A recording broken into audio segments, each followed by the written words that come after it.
I'm your host, Ian Flynn, the Bumble King, and joining me as always is the final fighter confirmed for Smash, Kyle JCRB Krause. I did it! I made it into Smash. I'm glad. Thank you for everybody for voting for me in my campaign. I appreciate your votes. I will make sure to fulfill all my promises of beating up other Nintendo characters in the face and in the butt, but mostly in the face. So if that was not what you wanted, I'm sorry, but I'm in anyway, so there's nothing you can do about it. Anyway, what's up, Ian? How you doing? Kind of salty that I'm just an assist trophy, but fine, how are you? Well. It's fine. You're on the same level as Shovel Knight. I am. At least he's in the game. That's another thing to be salty about, but we're getting ahead of ourselves. I know, he's not in the game in the way I would like for him to be in the game, but you know what? I don't matter, so it's fine.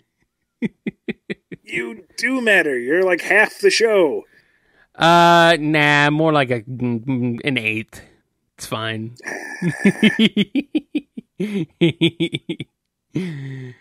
So what's up in your world, Ian? Not too much. A lot of personal things I had to take care of last week and kept me busy. Nothing really fun or exciting. Oh no, that is a lie. That is an absolute lie. Uh-oh. I loaned Far Cry 5 to my brother-in-law. Mm-hmm. And he'd been messing around with the arcade mode where you can build your own stages in a variety of ways. And we downloaded a bunch of the free DLC that had come out over the past year and just started experimenting. It's like, okay, if we take a zombie Sasquatch and we pit it against a blood dragon, who wins? If we throw in enough armored dudes with rocket launchers, how long can they survive? And there was a great deal of screaming and explosions and carnage, and it was delightful. Nice. Wow. Are blood dragons actually in Far Cry 5? Okay. 2 different types. And they have custom battle animations with the Sasquatches. Really? Yes. Huh. That's interesting. Specifically for those 2 units. Wow. They knew exactly what they were doing. Okay, good. I like when developers think of everything. It's always fun. Well, what about you? What are you up to? I've been on vacation for a week. And I should say staycation, because I didn't do nothing. Except I finally caught up on the Castlevania Netflix series. I still need to watch that. I'm a bit late. It probably would have been more fitting if I had watched it about 2 weeks ago. That's okay. It's okay. It's very good. I won't spoil it. It's based on the story of Castlevania 3, which is very exciting for me because I love Castlevania 3, even though it's ridiculously difficult. But it does have the best soundtrack in the series. So come at me, Symphony of the Night fans. I dare you. I dare you. I will prove you wrong by giving you my opinion. And I'm sure that will make your opinion nullified in forever. No, I'm just kidding. It's very good, though. Based on Castlevania 3, one of the playable characters, does not make an appearance in the show, though, which makes me very sad. That's okay. Because Sypha Belnades is pretty awesome. And Alucard. And Trevor. They're alright, I guess. But Sypha's like a ridiculously powerful sorcerer. It's like, holy crap, she's freaking mind-blowing in this show. I don't know how she does half the things she does. Crazy writers. They just come up with crazy things. Written by Neil Gaiman. So you can kind of tell because the Catholic Church is evil.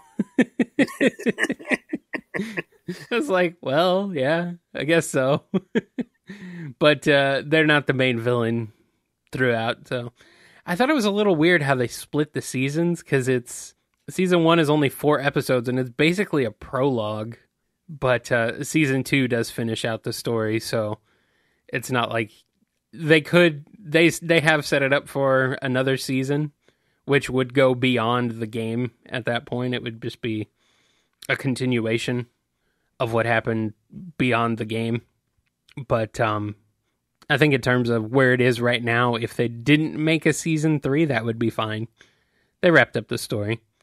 I thought I heard that the whole project was in development hell for years. Yeah, there was plans to do a live action one using the same script, or at least using Neil Gaiman as the writer. But that never came to be, so they did it as an animated series. Okay. The animation is really freaking good. Definitely high quality stuff. The character designs are very, very in line with their designs for Castlevania 3, which is very good. The music is a disappointment because there's almost no Castlevania music used at all. And it's like, what you have the ability to use some of the best video game music ever composed. Actually, some of the best music ever composed, and you really don't? What's up? What's wrong with that? There is a point where they there's the penultimate battle in the series does use a Castlevania theme, but that's it. So no other Castlevania music that I could hear, really. And believe me, I was listening. I would trust you above all others. I can pick out those melodies, but they weren't really in there, and I was like, man, that's a real missed opportunity there. It's disappointing in that respect, but I'm really happy with everything else. It was definitely made by people who know the game and love the games, so I appreciate that. Probably one of the better video game adaptations I've seen. So I recommend it. Are we ready to... I will get around to it eventually. Well then, you should do that. But in the meantime, let's give away something in the Bumble Raffle. Oh my goodness, it's the Bumble Raffle! We only do that every show! Almost every show. We didn't start out doing it, but now we do it, so yay! We don't look at the past, we only look forward. Okay. And if you want to look forward to winning, haha, you can either write to us at BumbleKast@yahoo.com for each episode that you want to be entered into the drawing, or be a patron over at patreon.com/BumbleKast, where you will be automatically entered into every drawing. This episode's winner is... Samuel P. Congratulations, Sam. We will be in touch with you to let you know what your prize may be. All right, Sam. You've done it. You have won. Good job. Enjoy your prize. We ready to get into the main topic? Ready to smash? We ready to smash, brothers? After its fantastic announcement months and months ago, Sakurai-san said that everyone would be revealed before the game came out. No more of this tease, no more of this, everything's going to be leaked anyway. We're just going to lay it out on the table before the game came out, which is cool by me. That's exciting. So, lots of speculation about who the final fighters would be, who the final reveals would be, and they were announced. And Kyle, I'm guilty of being one of those people that the title of this episode is making fun of. I just... They probably chose, the kind of the lamest characters to end out on. I feel like an absolute turd. Because here's this sumptuous banquet of gaming laid before me, and it's like, they also say, and here's some raisins. And it's like, that ruined everything. And I'm fighting myself tooth and nail not to react that way. Because let's look at what we've got. Let us really look at what we got. Like, if you want to count Pokemon Trainer as 3 separate characters, which I would. Right. Because Charizard and Ivysaur and Squirtle are all very distinctly different characters in how they play and how they fight and yada yada. And with the DLC coming along, there's going to be over 80 freaking characters in this game. Yeah. 80 stinking characters. If you want to count the customization on the Mii fighters, each one of those could have, at the very least, 3 unique movesets apiece. Or is it 4? Regardless. It's quite a few. It's a good amount. So it's a ton of stuff. Yeah, there's a ton of variety. Over 100 bloody stages. Literally more than a day of music. Yeah, like 900 songs. 8 hours! Yeah, 900 songs or something. It's pretty insane. Some kind of crazy RPG first single-player campaign with angelic melting hand lasers and voiced CGI cutscenes here and there. It is the spiritual successor to Subspace Emissaries, which everybody wanted. Right. It's just enormous. And at the same time, you kind of have to step back and go, just a little bit more, which is stupidly greedy. And I fully acknowledge that. It is a lot to ask. However, I think it could have been alleviated had they just changed the order they announced characters. Yeah. If they had gone for something like, I don't know, Simon and K. Rool to end out the announcements, I think people would have been a lot more excited. Yeah, I would agree with that. And, I mean, looking at Incineroar, it's like, yay, another stinking Pokemon. But he has a fully unique moveset. He does, yes. Whereas, to me, and I know that there's debate to be had, but to me, it feels like you've got your Pikachu, you've got your Jigglypuff, which is... Early on, she was more of a weird Kirby. I guess she's kind of stood out on her own now. But at their very, very core, I feel like Mewtwo and Lucario and Greninja share a lot that make them feel kind of overlapping, especially between Lucario and Greninja. Yeah, well, they're all sort of like ninja-esque bipedal fighters that are not very... They're kind of humanoid-esque. Like, it feels like Mewtwo, at least going off of the beginning of it all, Mewtwo was more of a defensive, floaty character. Lucario was more of a floaty, offensive version of Mewtwo. And Greninja felt like a faster, heavier Lucario, but each built off the other. Incineroar at least looks like he's his own thing, and boy, howdy the amount of character they crammed into this guy. Yeah, he's definitely more unique. So, it's cool. He's definitely cool. I'm not saying he shouldn't be there, but it does seem like a little kind of not a great character to end out on between him and Ken. So, Ken, another Echo fighter. It's like, great. You should have swapped him with Simon and put Simon here. And I am shocked that Springman is an assist trophy. Yeah, I'm really just surprised that there are no ARMS characters on the roster. We do have that Ribbon DLC. Girl is a me costume. Seems like an insult. Yeah, we do have that DLC, I guess, coming, but we don't know what characters are going to be in it. I can't imagine that they would take out an assist trophy to put in a playable Springman. I don't know. I don't think so. And I can't really see them using another ARMS rep because Springman's kind of the face of the franchise. Yeah. I suspect that at least some of the DLC characters will be those characters that we speculated on in the last episode. I didn't really buy that leak to begin with, and now that looks like utter trash. But yeah, it's total garbage. Yeah, I don't know. We'll see. There's been some talk, but yeah, we'll have to see. I'm still kind of wondering what it'll be, because Ken was mentioned on that list, so that one came through at least.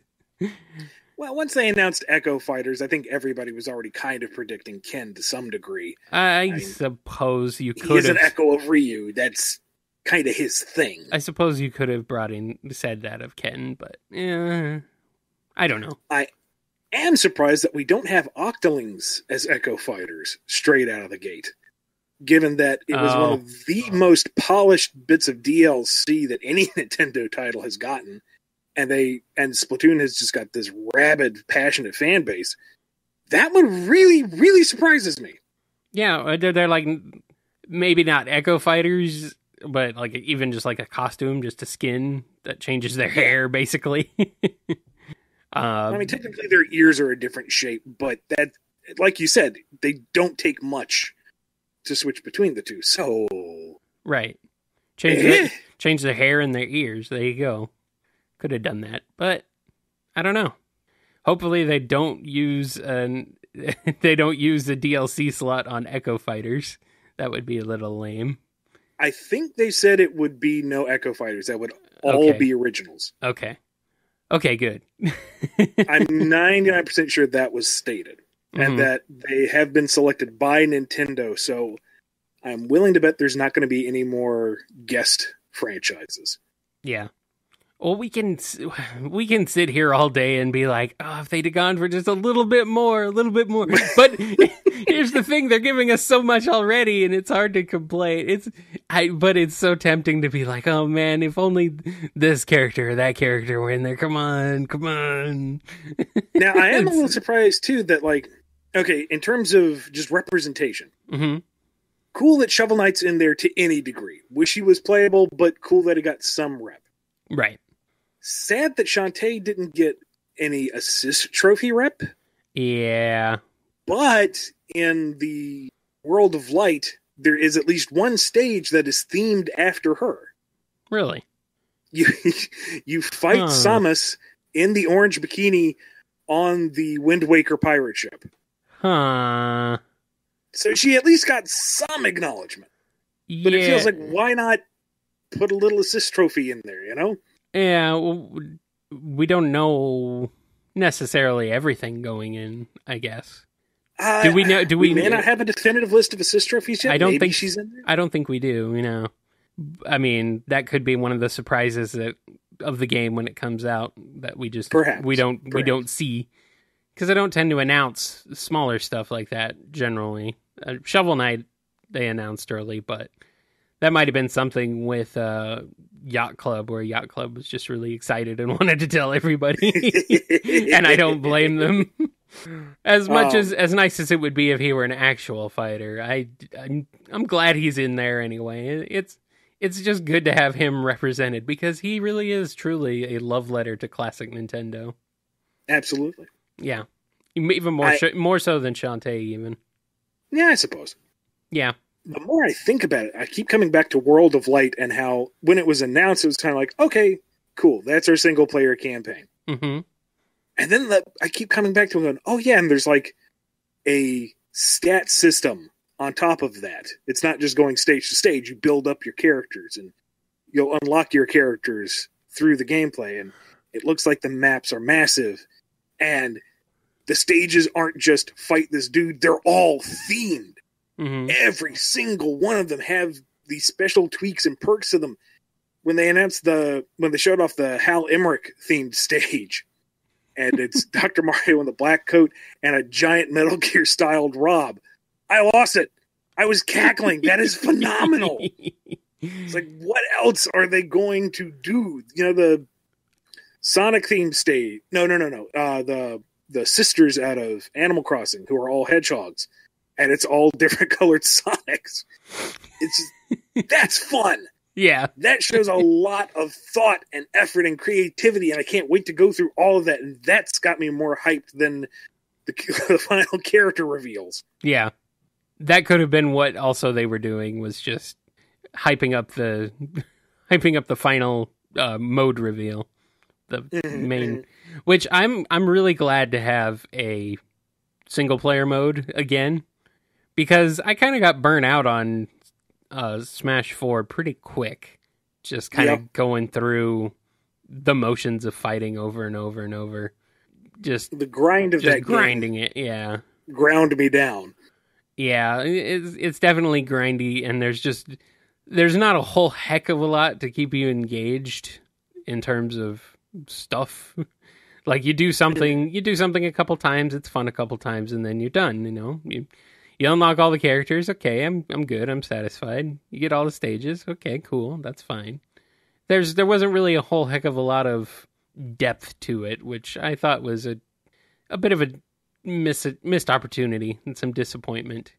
I don't care if they're going to put if people are going to put the cutscenes online. People have been putting the cutscenes online for decades now. It's fine. Just don't compromise your game, Nintendo, just because you think everyone else is going to compromise it. It's like, no, just do your thing, make it good, and the people will play it.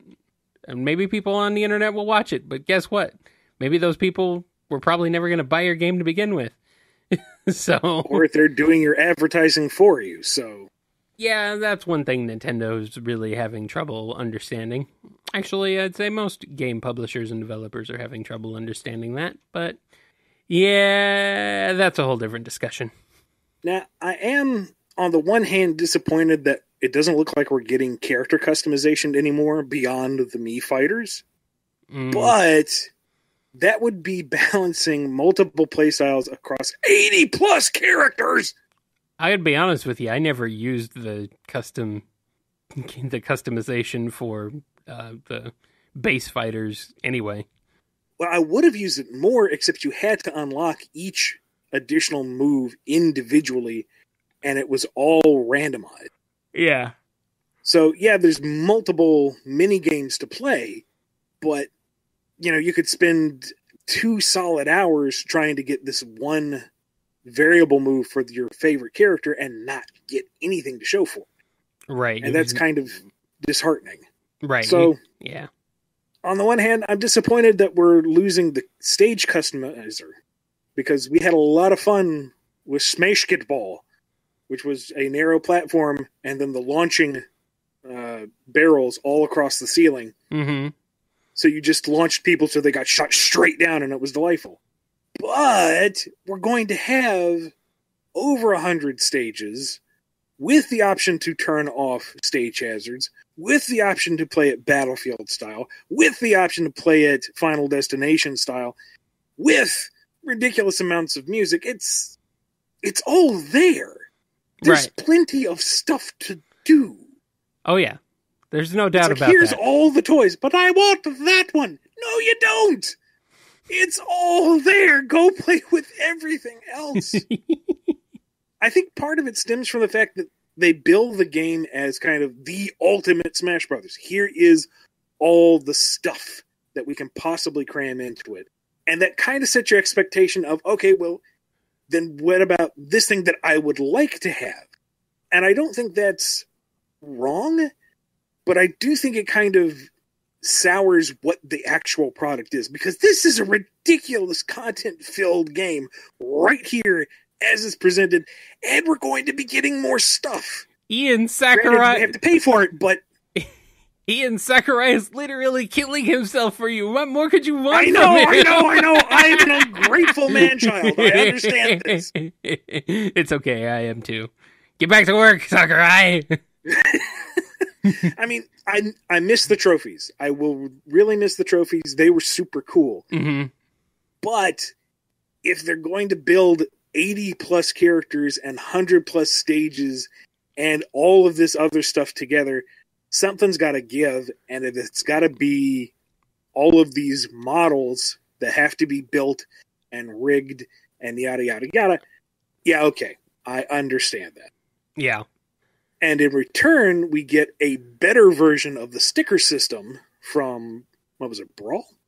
Yeah, it was Brawl originally, yeah. The stickers were awful, but this looks like a better version of that. So, okay, that's cool. I will take that. I will miss the trophies. I really will. I will not miss the grind trying to collect them all. Yeah. But there will still be a grind collecting all the individual images, but it'll also be neat seeing the official art from all these different games from across the years. That's going to be kind of a neat scrapbook. Neat way of looking back across the legacy of the medium. Yeah, essentially. And maybe that's better. Or maybe that's comparable. Yeah. To trophy. This is the ultimate celebration of video game history. More than anything, really. That's really how I feel about the subtitle of Ultimate. So I'm okay with that. Even if we're going to ignore Microsoft and Sony's existence through this, that's okay. They didn't contribute anything to video games anyway. It's fine. I'm kidding. We got Snake in there. He's a PlayStation guy originally. We got Cloud in there. He's a PlayStation guy originally. So, we got some Sony. We got some Sony representation through osmosis. Sure. We'll go through that, but I definitely don't disagree with you. There's all these little things that he could say, oh, I wish that was in there. I wish that was in there. And I think no matter what they did, even if everything was in there, we'd still want more. There's just that. Oh, sure. There's always that desire to have just more.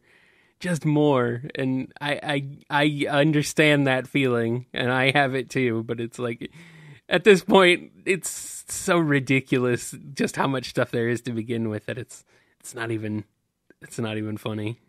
Now, a bit of salt that I will agree with, and I started out going, "Oh, get over it," and by the end of it all, I have changed my tune. Mm-hmm. Waluigi fans, I feel your pain. You have my full support and sympathy. Now, Kyle. Yeah, I like Waluigi. I wish he was playable. Go ahead. The fact that, I wasn't going to even consider it at first because there's enough Mario reps as it is. Sure. And he had an assist trophy. That's fine. That's enough. And then they put Daisy in as a full Echo. And it's like, okay, that's, if she's going to get in, you might as well put Waluigi in. And then they did the Piranha Plant. I like the Piranha Plant. Oh, he's a delightful troll character. I cannot wait to antagonize people with this stupid Mario enemy. He's on like the level of Duck Hunt Dog and silly stuff. I like would. He's if you mean in levels of trolling people, yes. In terms of iconic representation of gaming, no. No. Absolutely not. I'm sorry. I think we're going to have to disagree on this. He is a fun little joke character, but no.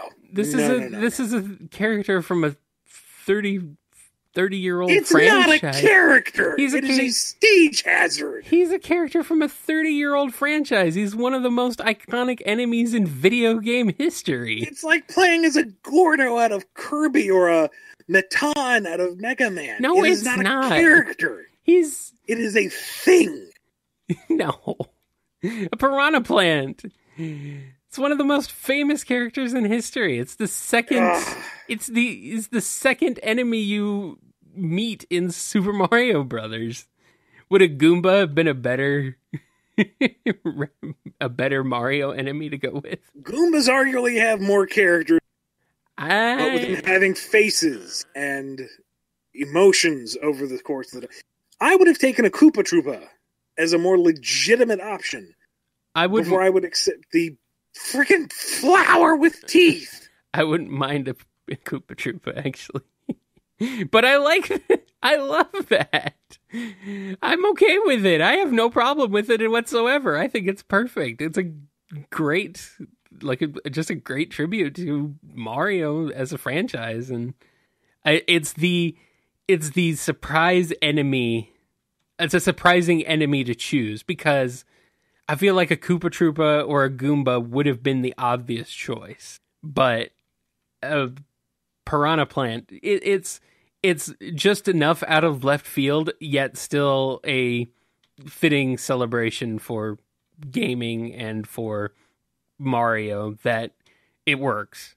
I don't have a problem with it at all. Don't get me wrong, it looks like he's incredibly fun to play as. I will enjoy tormenting people with it. Absolutely. I need to take a break every now and again from big palette swapped Incineroar. But if you're going to put a fully realized new Mario rap in the lineup, it shouldn't be a frickin' plant! I think it's a better choice than Waluigi, to be honest with you. I love Waluigi. I love Waluigi. I wish he were a playable character. I definitely understand the complaints. The complaints were a little ridiculous just in terms of how strong they were, but yes, granted. But I would like to have seen Waluigi in there. But let's look at it this way. The piranha plant has been a staple of Mario games since 1985. Waluigi's been around for what, 15 years maybe? Decade and a half? It was around in the N64 era, so a little bit earlier. A little bit less than 20 years. Piranha Plant has been playable in multiple party games, along with Waluigi, of course.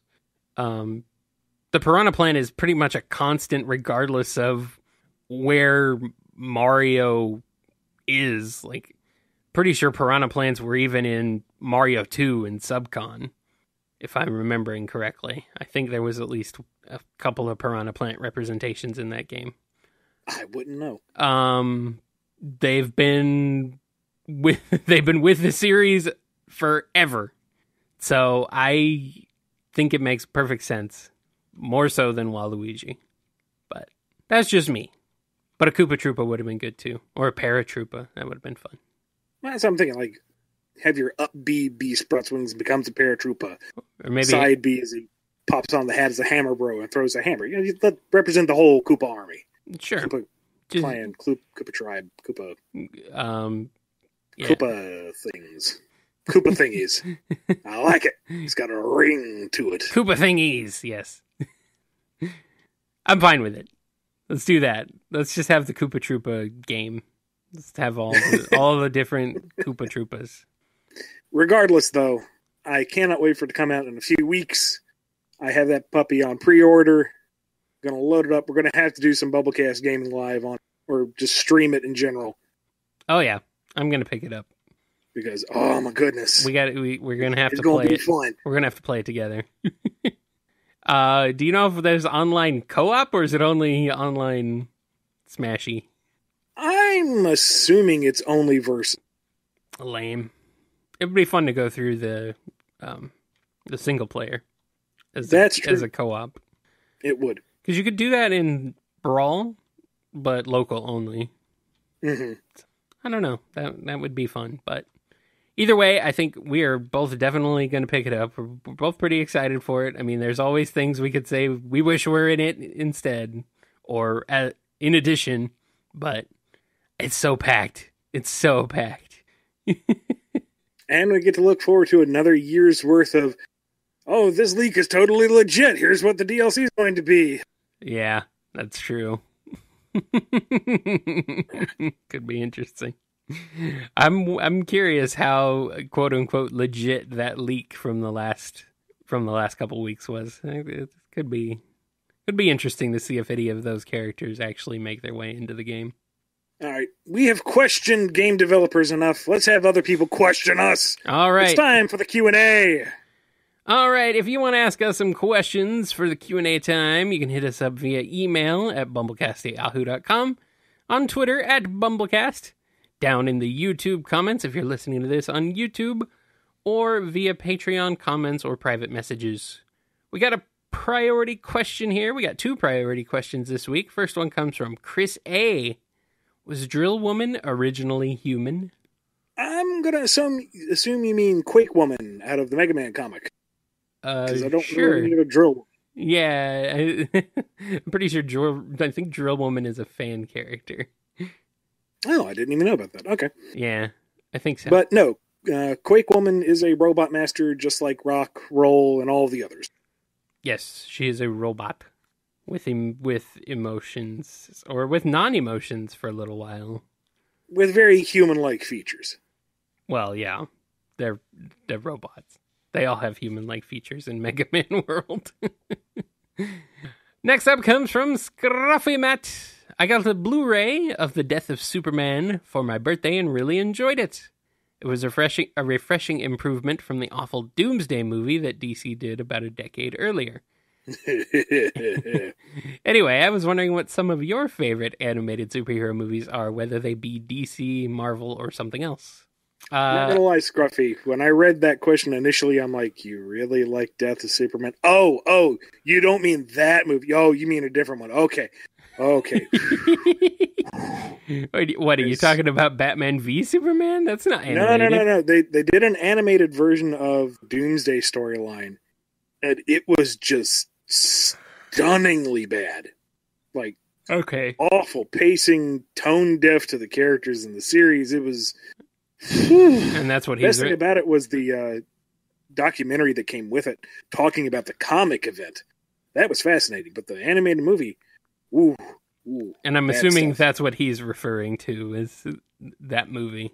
He says the awful... From like 10 years ago. I haven't seen the one he's talking about. But yeah, the older one... He said the awful Doomsday movie that DC did about a decade earlier. Yeah. No, So, Ian, what are some of your favorite animated comic movies, superhero comic movies? Well, since we're in the flavor of DC, I got to give a tip of the hat to Under the Red Hood, which is probably one of the, if not the best, animated DC movies out there that I've seen. That one was really good, yeah. It's really solid up until the very end, and then it kind of falls apart because they wrote themselves into a corner, somewhat literally. I think of the what was it called? The Suicide Squad one that was supposed to tie into the Arkham series of games was pretty decent as well. The Batman Beyond movie, and I'm going with the unrated one because, boy, howdy did that get dark, but in a fun way. That's a solid one. And we're very much in agreement on another one, but I'll let you bring that one up. Okay.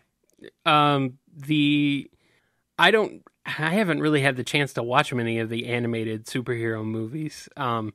We watched Under the Red Hood and Justice League Dark together for our Bumble commentaries.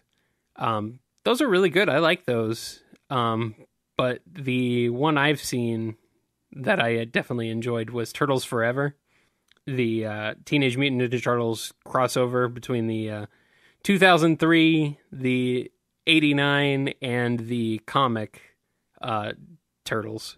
It came out probably like 2004, 2005-ish. I think the 2003 series was still going on or toward its end. I'm not sure exactly. I don't really know the 2003 incarnation of the Turtles very well, but I didn't really need to. It didn't matter. I liked all the references. They caught the characters really well. The voices were perfect.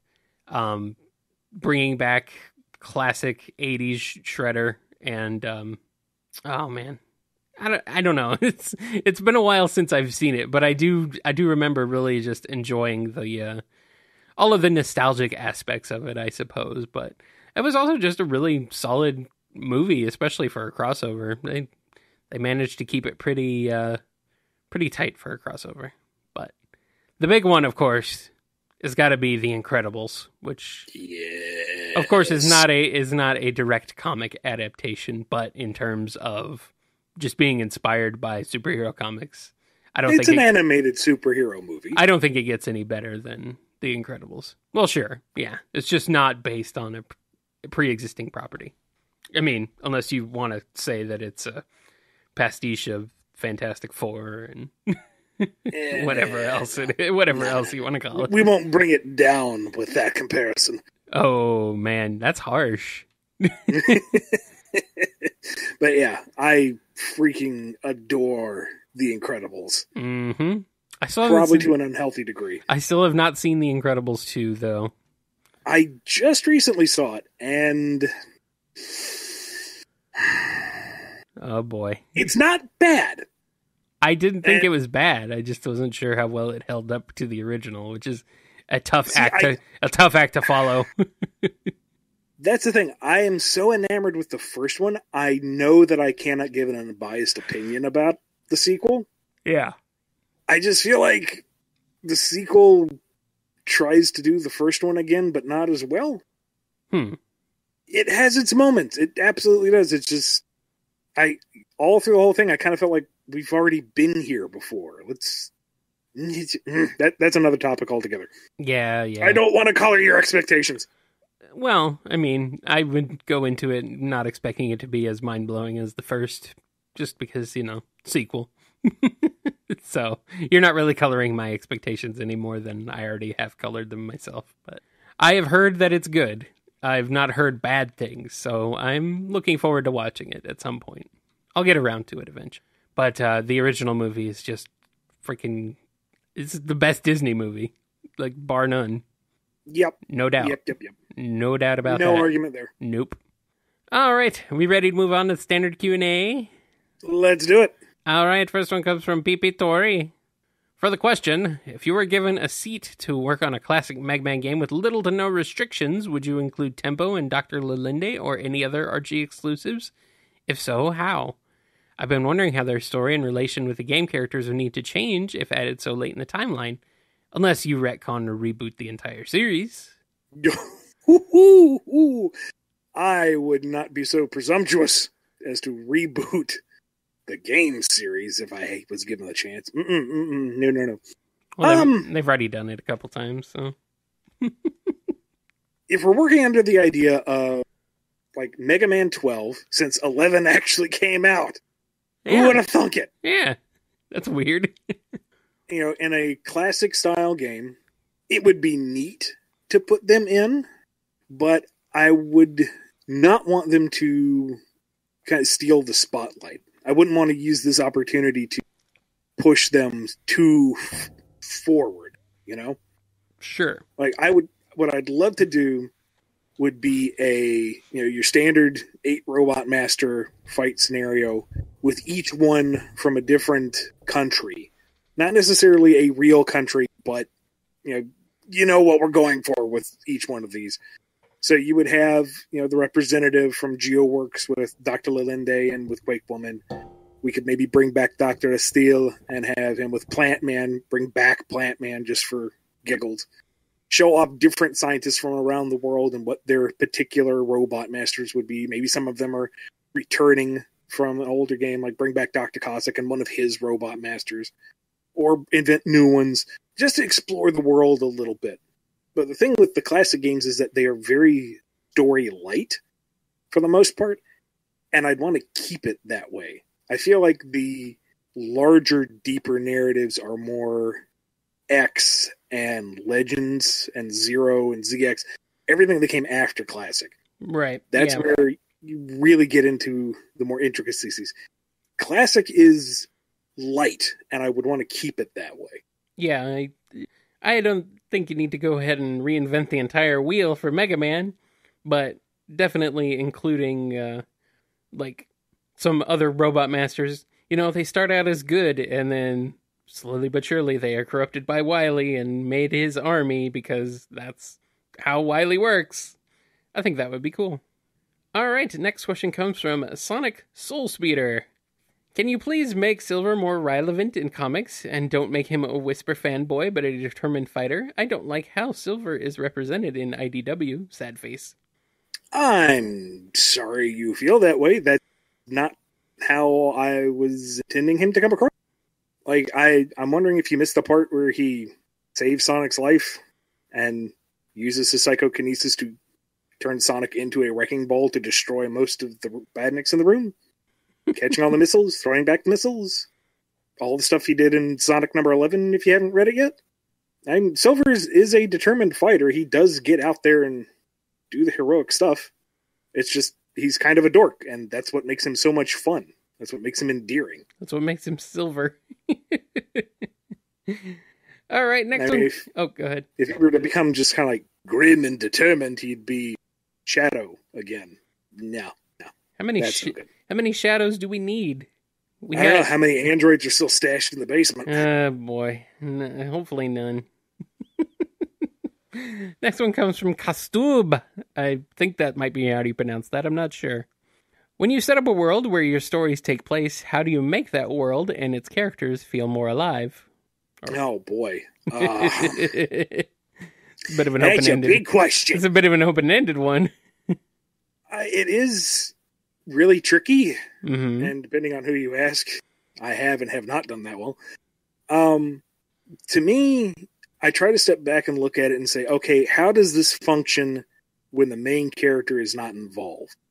How does this world work as a world, as an ecosystem, as a society, as an economy, and how does that influence the main character, and how was the main character influence that? You know, when you pick up that character and you put them into that setting, any point in the world, how do they engage in it in an interesting way? And sometimes that's necessary, sometimes it isn't. Like the initial bit we did at the beginning of the Sonic run, the locations didn't matter so much because the focus was more on his introduction to each of the supporting characters, their relationship, and building the mystery of who was behind all of the Badnik attacks. So the fact that we had the individual villages, they didn't need to be too robustly figured out because they weren't important to the story or the overall plot. They did have different layouts, they did have different structures to them to give you a sense of these are different locations and people living in different ways, but we didn't have to go into the nitty-gritty. You can dig into it a little more, but that wasn't truly necessary. Whereas something else, an original project that I'm working on, the world around the characters is a big influence on who they are and why they react to the world. And the approach is, okay, how does this work? You are a visitor to this new land. What do you need to know to survive and to thrive in this fictional environment? And the really tricky part of balancing it out is how much info do you give to be a lore dump so that people understand what the context is and where you are and what's going on? And when do you rein it back so you're not getting like an encyclopedia entry on this one setting when you really want to be focusing on the character and their story? I do not have a good answer for that short of practice. And, it's a lot of writing in general, what doesn't. And once you've laid it out, going back and looking at it and, okay, is this accomplishing what I need it to do? Or do I need to trim it back? Do I need to push it forward? Is it working? Does it make sense? Is this something we've seen before? Is it something too alien and it isn't accessible? It's a lot of trial and error. It's a tough balancing act. All right. Final question comes from Sonic Blue Ranger. Given what Mega Man 11 has shown about Wily in Light's past, if you were given a chance to return to the continuity of the Mega Man Archie comic, how would you incorporate it into that universe? This is kind of going the other way. Yeah. That is an excellent question. I'm not entirely sure because the Mega Man comic was not 100% faithful to the classic canon. Yeah. It was certainly inspired by, and we definitely used that as the foundation, but we tweaked things here and there for the sake of the narrative. And you could argue, I guess, that Mega Man 11's story leaves some area for speculation because early material said Wily was banned from robotics because of unethical experiments. Yeah. And 11 seems to imply that might have been the double system, that it overtaxed the systems. But that seems kind of weak. It doesn't seem like enough of a taboo to really push him out of the robotics community. And given the ages, it feels like maybe something after that is what pushed him out. Light got the funding early on that made Wily bitter, and then maybe pushed him further to do stuff like the chemical launcher that we saw in the Mega Man X crossover. So it could work. It's just you might have to massage it a little bit, sand down the edges to make it fit. But yeah, all right, it could still work. Yeah, I don't think the Mega Man 11 story is so out there that you couldn't work it into the continuity of the comics. It's pretty much a faithful representation of what we knew about the early parts of the series before Mega Man 11 too, so it's not like it's completely brand new, unknown ground. Yeah. So you can make it fit. And shoot, if anything, the council of robot doctors or whoever they were gives you an opportunity to say, okay, who are those? Where are they now? What robot masters are they building? Or if they are building anything. Oh, the things that we could explore with that. Boy, that'd be fun. Yep. Oh, I missed that book. I do too.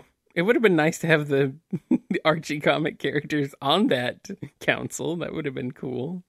I honestly was holding my breath in anticipation, wondering if maybe they'd stick Lalinde on there, but no, they just stuck Megaman on there, which is fine. That's cool. You didn't notice that? One of the guys on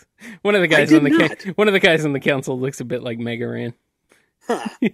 I don't know if that was intentional or not, but if it was intentional, it's a pretty cool shout out. I like it. And that's it. That's all the questions. All right. And that's it for the episode. Before we wrap up, I'm going to give a big shout out to everyone who makes this show possible. Do it. Do it now. No. Big shout out to Daniel H., Eric F., Alex P., Xenos, Duas Disden, ScruffyMatt, Chris A., John B., Sam Cybercat, Samuel P., Jennifer R., David C., Reverend the Light, Lisa M., Mike B., John S., Dragon Superfan, Digama F. Wow, AE Double, Brody M., Neil H., Justin S., Justin G., Dan M. S., Adam T., Silly String Takaro, Lee H.K., Chevelle, Don B., Sin Fritz, Taco El Gato Comics, John M., Yesavardovich 9X, James K., Tick Tick, Papadripadopoulos, Overthinking Films, Adam BT, and Ron. Excellent. Thank you for not cutting out Discord. It's much appreciated. Give you some behind the scenes there a little bit. Pull the curtain back. Thanks for not cutting out. Yes. Slightly dizzy? Is that what you said? Yes. You might need to go lay down. I might. Go lay down. Let's end the show. At BumbleKast on Twitter and BumbleKast@yahoo.com is where you can follow the show. You can also follow me on Twitter at KyleJCRB or head on over to kngi.org where you can find archived episodes of the BumbleKast in MP3 download form, along with many other shows, including my other show, Nitro Game Injection, which streams live on Saturdays at 7 p.m. Eastern Time. Where can the people find you, Ian? Find me on Twitter at IanFlynnBKC or online at www.bumbleking.com. Don't forget, our Patreon-exclusive BumbleKast Gaming live streams are Sunday evenings at around 10 p.m. Eastern Time, roughly, 8 to 10, somewhere in there. It varies a bit. We'll announce it. We'll let you know. And if you'd like to support us, head over to the Bumble Store. That's shop.spreadshirt.com/Bumble Store to get yourself some swag with the Bumble King logo on it.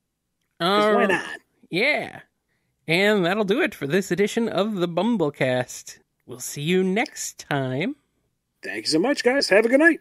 Bye-bye for now. Whoa, whoa, whoa, whoa, whoa, whoa. Whoa, whoa. Are you dizzy? You good? Are you still dizzy? You woed? A little bit, actually. I'm woed.